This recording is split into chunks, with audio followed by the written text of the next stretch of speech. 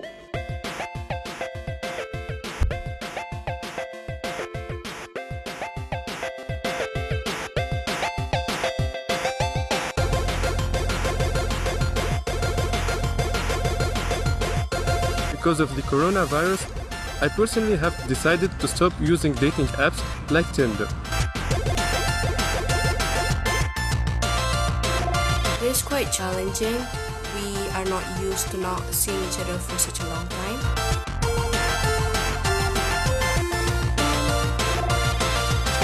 Not being able to go on a proper date. It's quite interesting the stuff that you come up with. You start playing like Pictionary, like guess this picture that you draw. After that we had dinner. It was quite sweet. He said he's taking me out for dinner, sent me a recipe, we bought our ingredients, bought a bottle of wine, and yeah, we cooked together over FaceTime. And we just chatted like a normal dinner date. It's intimate on a different level, and I kind of like that. 100%. Having a conversation with someone over FaceTime helps you escape, especially when there's so many things going on in the world.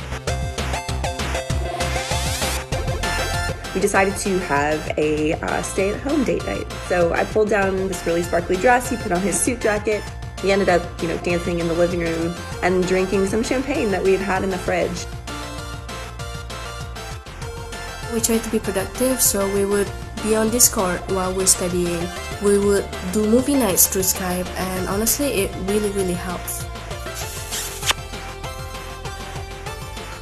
Well, given that the virus is spread through droplets, this means someone coughing, sneezing, touching something contaminated by someone who is infectious, it makes sense to stay away from kissing or holding hands with someone who's unwell.